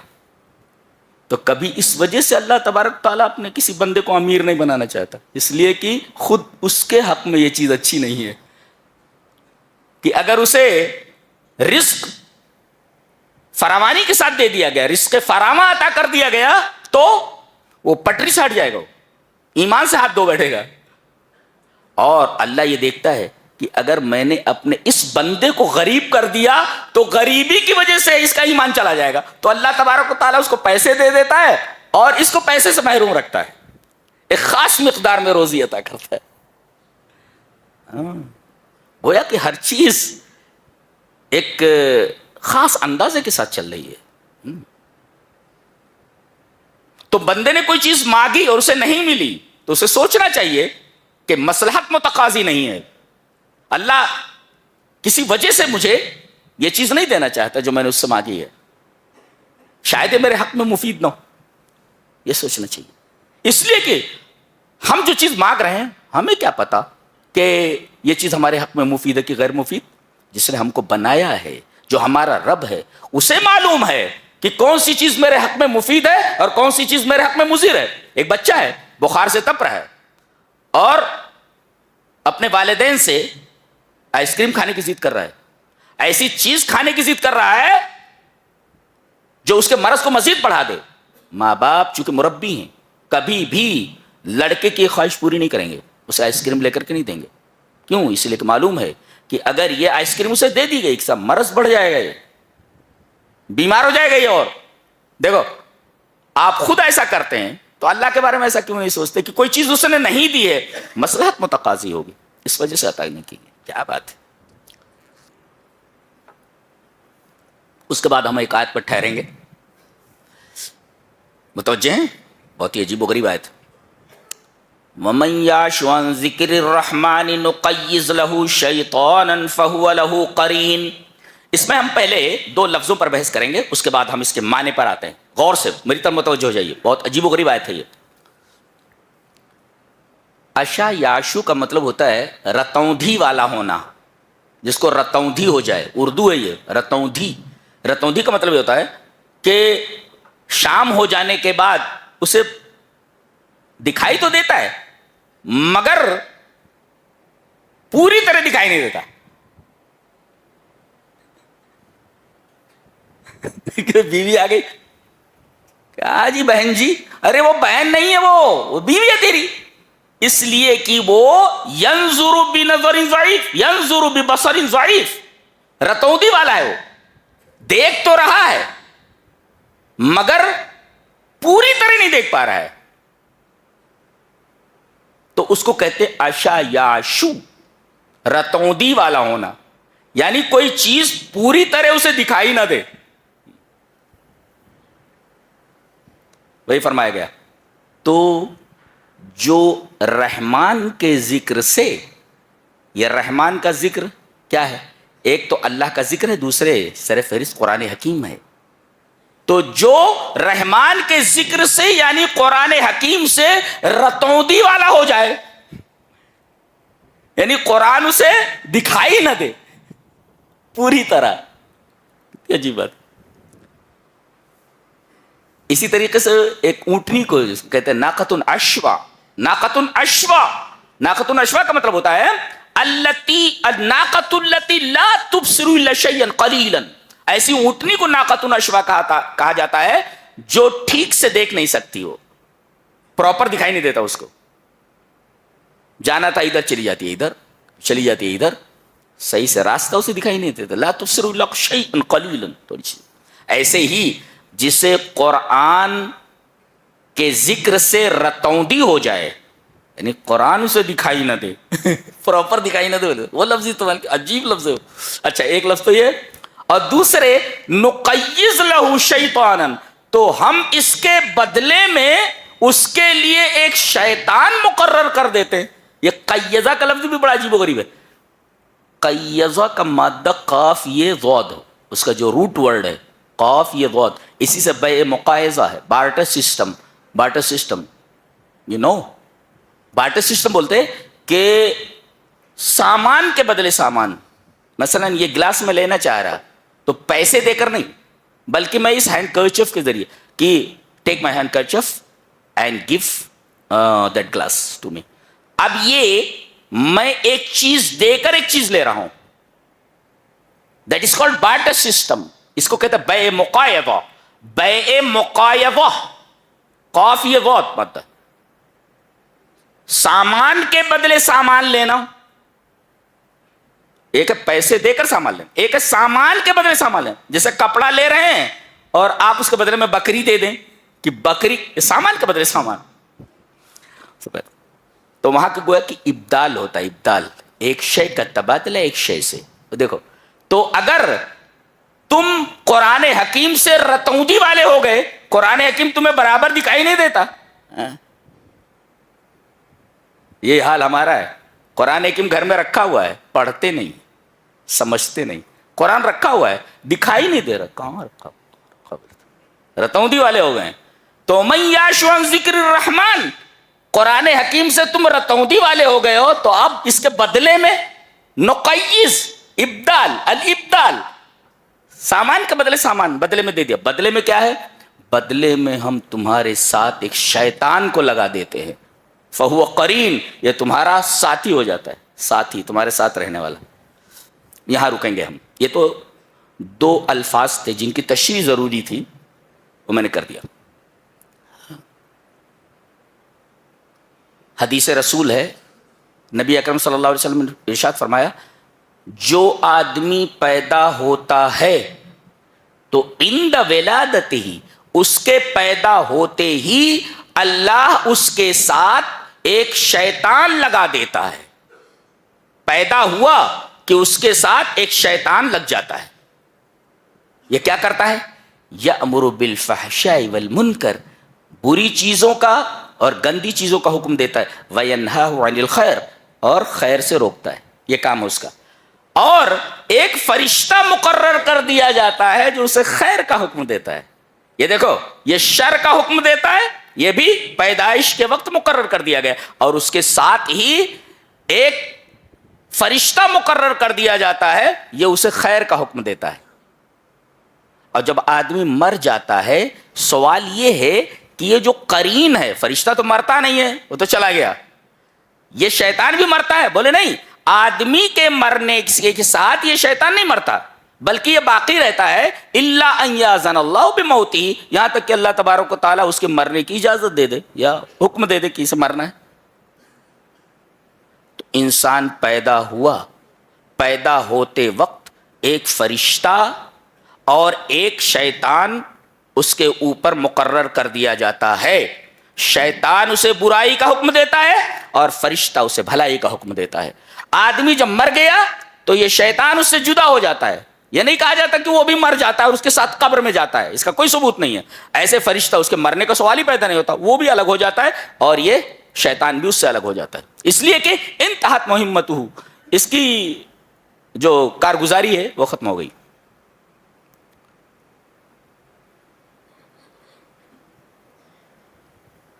تو اس کو کہتے ہیں قرین. قرین.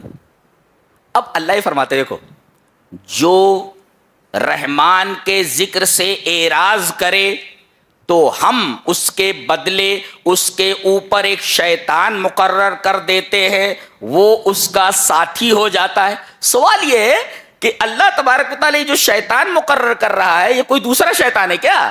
ایک تو پیدائشی شیطان اس کے ساتھ ہی ہے پیدا ہوتے وقت، یہ دوسرا شیطان مقرر ہوتا ہے کیا؟ بولے نہیں، بلکہ یہ وہی شیطان ہے جو پیدا ہوتے وقت اس کے اوپر جو ہے مقرر کر دیا جاتا ہے، یہ وہی شیطان ہے. تو نئی چیز کیا ہوئی؟ نئی چیز یہ ہوئی کہ وہ خالی پہلے وسوسہ دیتا تھا، آپ کو غافل کرنے کی کوشش کرتا تھا، لیکن قرآن حکیم سے اعراض کے بدلے میں اس کو تمہارے اوپر مسلط کر دیا جاتا ہے. وہ تمہارے اوپر مسلط نہیں ہوتا تھا، اللہ تبارک و تعالیٰ تمہارے جرم کی وجہ سے، قرآن حکیم کو چھوڑنے کی وجہ سے تمہارے اوپر مسلط کر دیتا ہے اس کو. تو ایک ہے مسلط کر دیا جانا. تو جب مسلط کسی کے اوپر کوئی ہو جاتا ہے تو کروا کر چھوڑتا ہے کوئی کام. وہ جو پہلا شیطان ہے، پہلی حالت میں وہ خالی بہکاتا ہے برائیوں کو، لیکن اسی شیطان کو اگر مسلط کر دیا جائے آپ کے اوپر، تو مسلط ہونے کی صورت میں وہ آپ سے وہ کام جو نہیں کرنا چاہیے خلاف شریعت ہے، کروانے کے لیے تمام کے تمام حربے استعمال کر لے گا وہ. یعنی پہلی صورت میں شیطان کا وسوسہ کمزور ہے، اور یہ جو سزا دی جا رہی ہے اس صورت میں شیطان کا وسوسہ مضبوط ہو جاتا ہے. ھذا الفرق بینہما. پیدا ہوتے وقت جب شیطان مقرر کیا گیا تو اس کا وسوسہ کمزور ہے، آپ اس کے دامے فریب میں آ بھی سکتے نہیں بھی آ سکتے.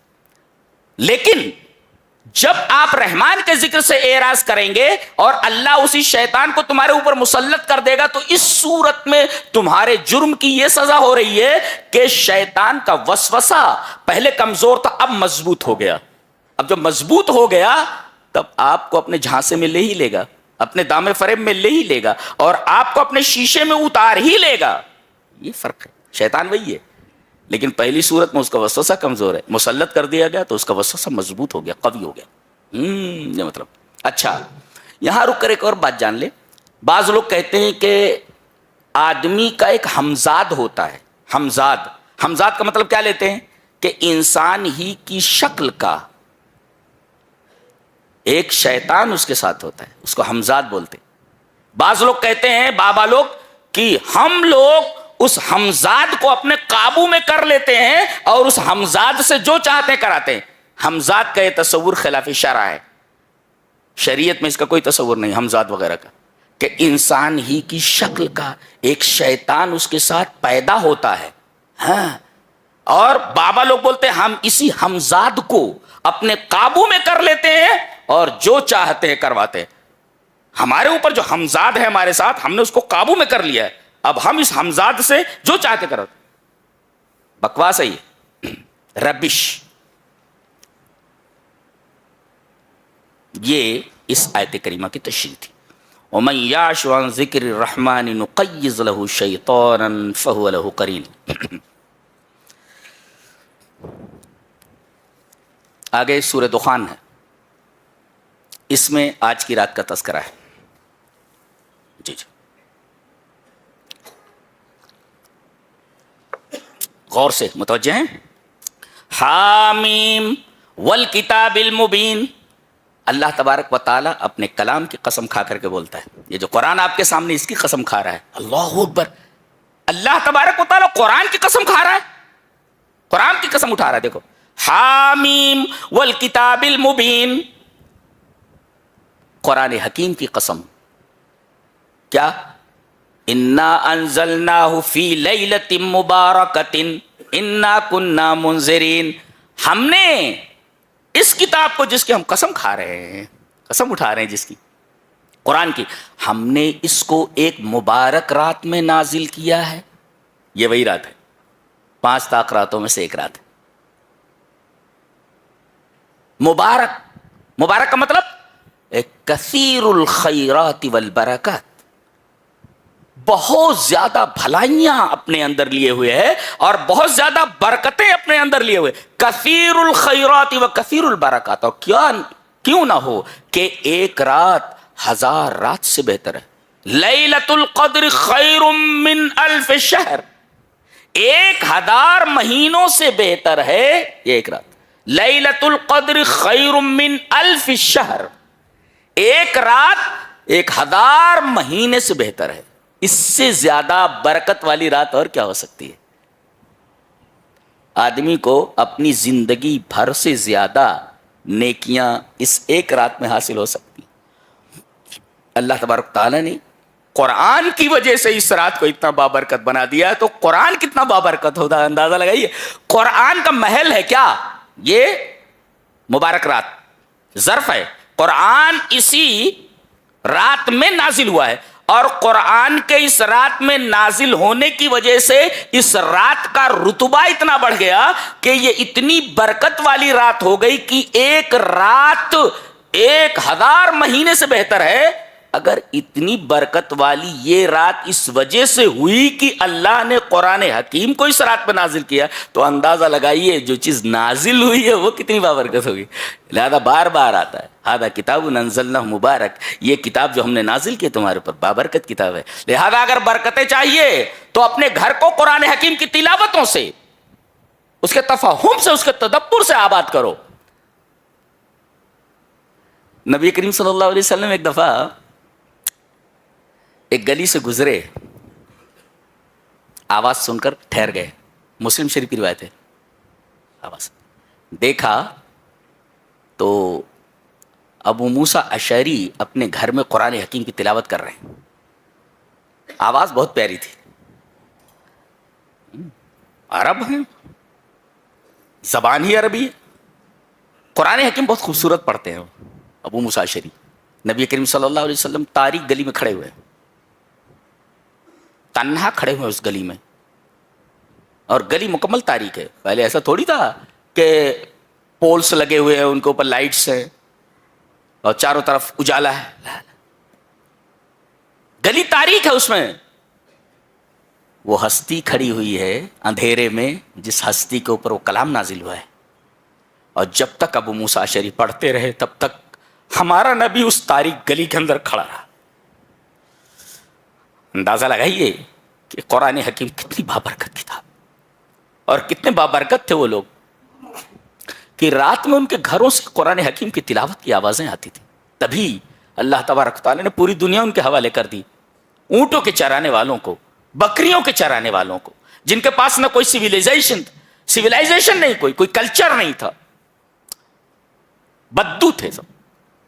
اللہ تبارک و تعالیٰ نے انہیں اس طرح قرآن کی وجہ سے بنایا کہ دنیا نے ان سے سیکھا کہ تہذیب کیا ہے، واٹ از کلچر۔ دنیا نے ان سے سیکھا کہ واٹ از سویلائزیشن۔ دنیا نے سیکھا کہ تمدن کیا ہے، انہوں نے بتایا دنیا کو کہ تہذیب کیا ہوتی ہے، اسٹائل آف لیونگ کیا ہوتی ہے، جینے کا طریقہ کیا ہوتا ہے، وہ بتایا انہوں نے۔ اور پوری دنیا اللہ تبارک و تعالی نے مسلمانوں کے حوالے کر دی۔ 57 ممالک ہیں، سب صحابہ کرام کے خیرات ہیں، صدقات ہیں ان کے، فتح کر کے دے کر چلے گئے، سنبھال نہیں پا رہے ہیں مسلمان اختلافات کی وجہ سے یہ سب صحابہ کرام کا صدقہ ہے، دے کر چلے گئے۔ 57 ممالک ہیں، یہ سب فتح کیے ہوئے ہیں صحابہ کرام کے اور ان کے راستے پر چلنے والوں کے ہاتھوں میں، جیالوں کے سنبھال نہیں پا رہے۔ یہ اتنی بابرکت کتاب ہے۔ اِنَّا أَنزَلْنَاهُ فِي لَيْلَةٍ مُبَارَكَةٍ، ہم نے اس کو ایک مبارک رات میں نازل کیا ہے۔ اچھا، اس رات کے اندر کوئی اور خاص بات ہے؟ خاص بات تو یہی ہے کہ اس کو 1000 مہینے کے برابر کر دیا گیا ہے، یعنی اس کے اندر عبادت اگر آپ کے قبول ہو گئی تو 1000 مہینوں کی عبادت کا ثواب آپ کو دے دیا گیا۔ اور دوسرے، فِيهَا يُفْرَقُ كُلُّ أَمْرٍ حَكِيمٍ، اس رات میں ہر حکیمانہ فیصلہ کیا جاتا ہے۔ اچھا، تقدیریں ہوتی ہیں، تقدیریں بنیادی طور پر 4 ہیں۔ ایک تقدیر شامل، جامع، شامل لجمیع المخلوقات، 50,000 سال پہلے زمین اور آسمان کے پیدائش سے اللہ تبارک تعالیٰ نے جو تقدیر لکھ دی وہ تقدیر شامل ہے۔ اور اس کے بعد سالانہ جو تقدیر ہوتی ہے، تقدیر حولی، تقدیر حولی سالانہ جو ہوتی ہے وہ اسی رات میں ہوتی ہے۔ کس کو اگلا رمضان نہیں ملنا ہے وہ بتا دیا جاتا ہے موت کے فرشتے کو، کس کو کتنا رزق ملنا ہے بتا جائے، سب فیصلہ ہو جائے۔ اس کو کہتے ہیں تقدیر حولی، سال بھر کا پورا فیصلہ کر دیا جاتا ہے۔ اور ایک ہوتا ہے تقدیر عمری، جی، ماں کے پیٹ میں جو فیصلہ کیا جاتا ہے، فرشتہ کہتا ہے، اللہ کہتا ہے لکھ، فرشتہ پوچھتا ہے رب تعالیٰ کیا لکھوں؟ کہا کہ لکھ، اس کو رزق کتنا ملنے والا ہے لکھ دے، اس سے زیادہ نہیں ملتا، مرے گا کب یہ بھی لکھ دے، جنت میں جائے گا کہ جہنم میں جائے گا لکھ دے سب ابھی سے۔ یہ ہے تقدیر عمری۔ ایک تقدیر ہے تقدیر شامل، وہ زمینوں اور آسمانوں کی تخلیق سے 50,000 سال پہلے لکھ دی گئی ہے، ایک۔ اور دوسرے، ماں کے پیٹ میں جو تقدیر لکھی جاتی ہے تقدیر عمری ہے، 2۔ اور ایک تقدیر حولی سالانہ جو تقدیر ہوتی ہے وہ لکھی جاتی ہے اسی رات کو۔ فیہا یفرق کل امر حکیم، لکھ دیا گیا ہے۔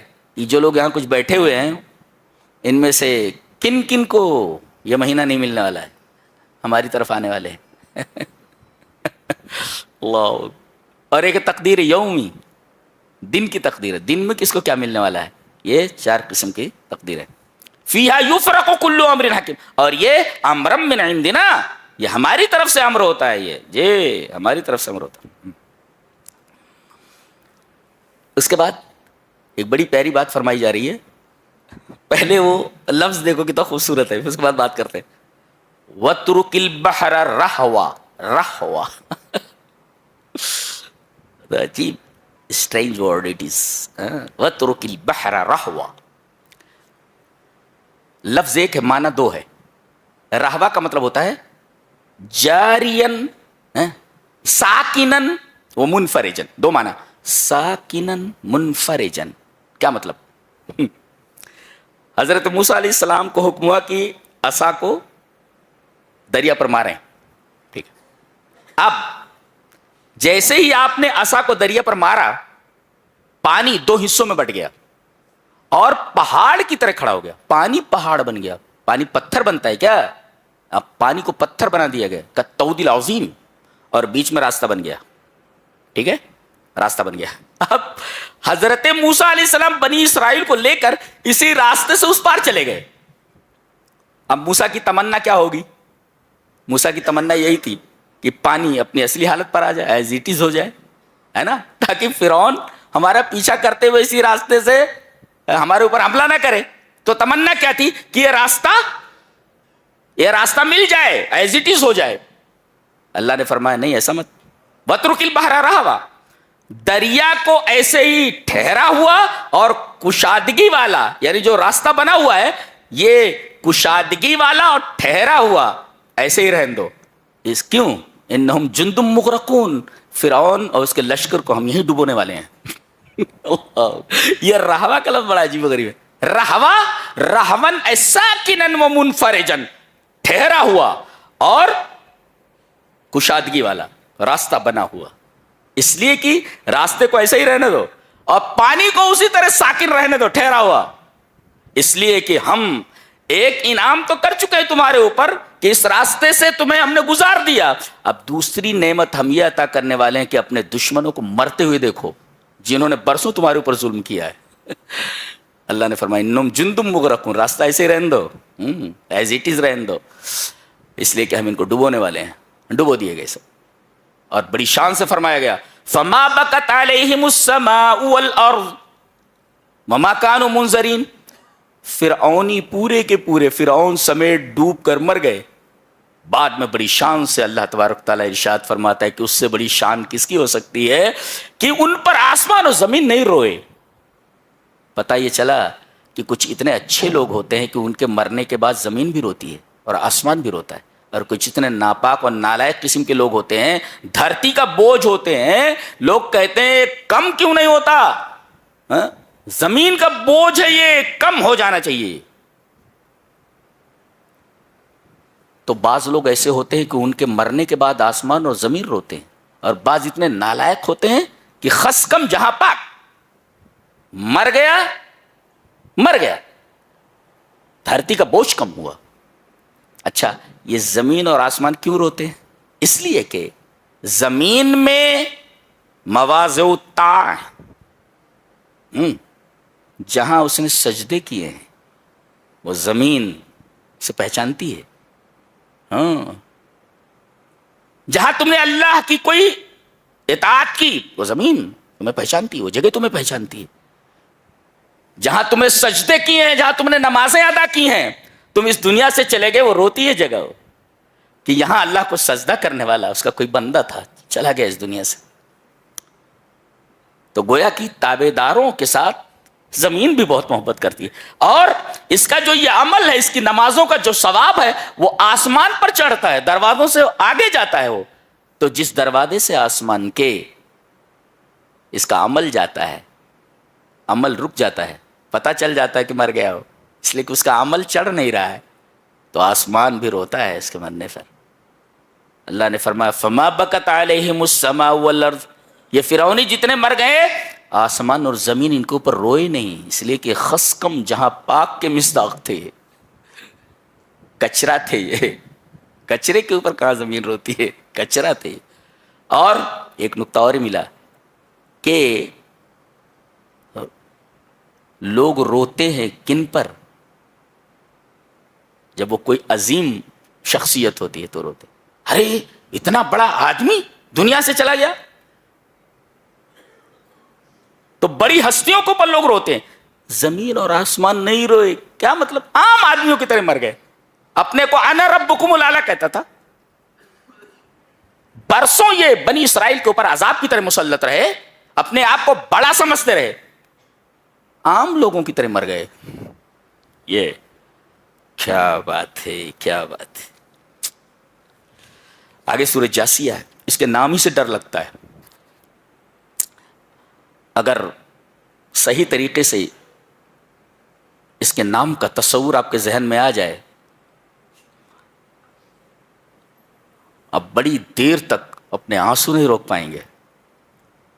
اس سورہ کریمہ کا نام جاسیہ ہے. جاسیہ کیوں رکھا گیا نام اس کا؟ لِأَنَّ الْخَلَائِقَ كُلَّهَا تَجْسُو عَلَى الرُّكَبِ فِي انتظار الحساب. قیامت کے دن تمام کی تمام مخلوق اپنے گھٹنوں کے بل بیٹھی ہوئی ہوگی حساب کے انتظار میں. گھٹنوں کے بل بیٹھے ہونا یہ ڈر کی علامت ہے. گھٹنوں کے بل بیٹھا ہونا, پوری مخلوق گھٹنوں کے بل بیٹھی ہوئی ہوگی انتظار حساب میں کہ ہمارے ساتھ کیا معاملہ کیا جانے والا ہے. اس سورہ کریمہ کا نام جاسیہ اس وجہ سے رکھا گیا ہے. وہاں ساری اکڑفو نکل جائے گی, سارے کے سارے گھٹنوں کے بل بیٹھے ہوئے ہوں گے. لِأَنَّ الْخَلَائِقَ كُلَّهَا تَجْسُو يَوْمَ الْقِيَامَةِ عَلَى الرُّكَبِ فِي انتظار الحساب. اس سورہ کریمہ کا نام جاسیہ اس وجہ سے ہے کہ قیامت کے جسائے جسمہ نے گھٹنوں کے بل بیٹھنا, گھٹنے کے بل بیٹھے ہوں گے قیامت کے دن انتظار حساب میں کہ ہمارے ساتھ معاملہ کیا کیا جانے والا ہے. داہنے ہاتھ میں نامہ اعمال دیا جانے والا ہے, بائیں جہنم میں جانے والے ہیں کہ جنت میں. انتظار حساب میں فائنل ڈیسیزن, فائنل ورڈکٹ آنے والا ہے کہ اس کے بعد پھر کوئی فیصلہ نہیں ہوتا. فائنل ورڈکٹ ہے, آخری فیصلہ, لاسٹ ڈیسیزن. جنت میں جانا ہے کہ نو آپشن.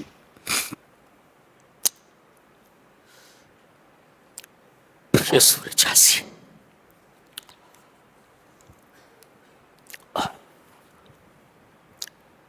وَتَرَى كُلَّ أُمَّةٍ جَاسِيَةً, تمام امتوں کو آپ دیکھیں گے کہ وہ گھٹنوں کے بل بیٹھے ہوئے ہیں. كُلُّ أُمَّةٍ تُدْعَىٰ إِلَىٰ كِتَابِهَا, تمام مخلوقات کو ان کے نام اعمال کی طرف بلایا جائے گا.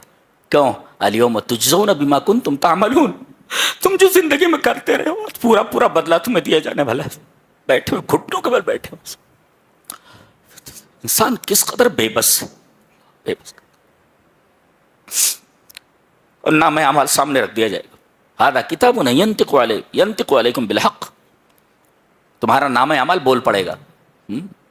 جہاں جہاں جو کچھ تم نے کیا ہے سب اس میں لکھا ہوا ہے.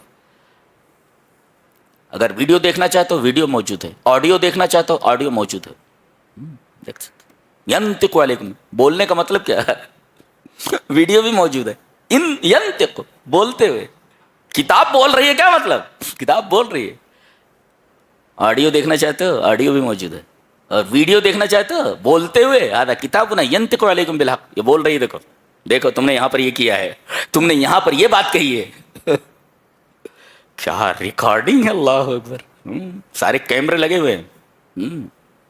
یہ کیمرے تو کبھی بھی غلطی بھی کر دیتے, وہ کیمرہ کبھی غلطی نہیں کرتا. یہ اللہ کا کیمرہ لگا. جی کافروں کے ایک سوال کا جواب ہے, دے لیتے ہیں, اس کے بعد بحث کو ختم کرتے ہیں. ویسے ایک ایک آیت کریمہ ایک ایک گھنٹے بحث کی متقاضی ہے, یہ تو ہم ایسے جلدی سے گزر جا رہے. کہتے ہیں مرنے کے بعد کوئی زندگی نہیں ہے.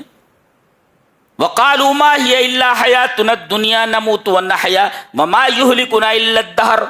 کہتے ہیں جو زندگی ہے وہی ہماری دنیاوی زندگی ہے, ہم مرتے ہیں جیتے ہیں اور ہمیں زمانہ مارتا ہے. اچھا, قرآن حکیم اس کے جواب میں فرماتا ہے مَا لَهُمْ بِذَلِكَ مِنْ عِلْمٍ, یہ علم نہیں ہے. اِنْهُمْ إِلَّا يَظُنُّونَ, یہ اٹکل پچھو باتیں کر رہے ہیں, یہ عقلی بات نہیں ہے, غیر منطقی بات ہے. یہ illogical کہ ہم مرتے ہیں اور جیتے ہیں اور جو کچھ ہے یہی دنیاوی زندگی ہے, اس کے بعد شنیہ شنیہ شنیہ, آگے کچھ بھی نہیں. قرآن حکیم نے کہا کہ یہ علم نہیں ہے. چلیے کون مارتا ہے؟ میرے زمانہ مارتا ہے. اچھا, وَمَا يُهْلِكُنَا إِلَّا الدَّهْرُ, ہمیں زمانہ مارتا ہے. چلیے پہلے یہ پوچھ لیتے ہیں کہ مرنے کے بعد کوئی زندگی نہیں ہے, سارا معاملہ یہ ختم ہو جا رہا, تو یہ بتاؤ کہ مظلوموں کو ظالموں سے انصاف کب دلایا جائے گا؟ جی یہ سوال ہے, ایک اخلاقی سوال ہے.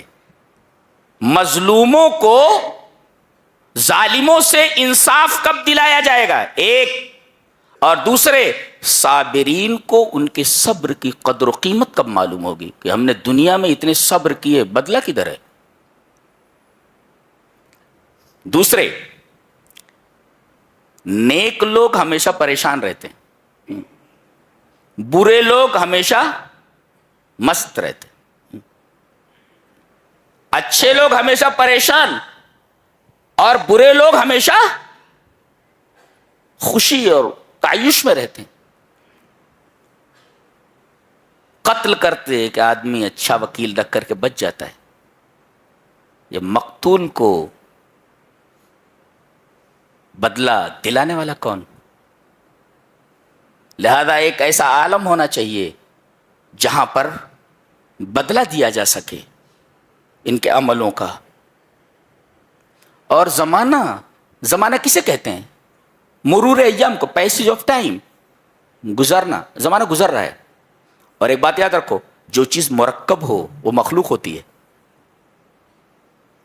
گھنٹہ کسے کہتے ہیں؟ گھنٹہ کہتے ہیں منٹوں کے مجموعے کا۔ منٹ کس کو کہتے ہیں؟ سیکنڈوں کے مجموعے کا۔ تو گویا کہ یہ زمانہ لمحات اور لحظات کا مرکب ہے، اور جو چیز مرکب ہو مخلوق ہوتی ہو۔ زمانہ خود مخلوق ہے، اس کا کوئی خالق ہونا چاہیے۔ جی، زمانے کا خالق ہونا چاہیے کوئی۔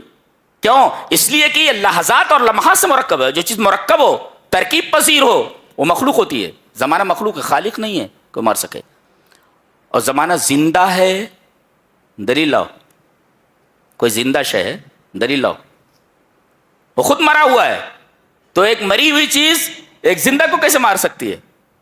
ایک۔ اور دوسرے زمانہ متغیر ہے، سیکنڈ، منٹ، گھنٹہ، دن، ہفتہ، مہینہ، سال، یہ بدل رہا ہے۔ اور کل متغیر مخلوق، کل متغیر حادث، جو چیز بدلے وہ مخلوق ہوتی ہے، اور مخلوق کا خالق ہونا ضروری ہے۔ لہذا یہ کہنا کہ ہمیں زمانہ ہی مارتا ہے، زمانے کا ایکسپلینیشن کرو۔ واٹ از زمانہ، واٹ از دہر، ثابت کرو اس کو۔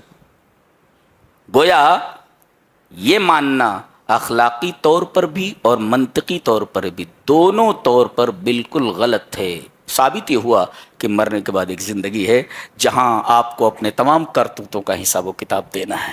یہ رہا 25ویں پارے کا خلاصہ۔ اللہ ہمیں نیک عمل اور اچھی سمجھ کی توفیق عطا فرمائے۔ وآخر دعوانا الحمدللہ رب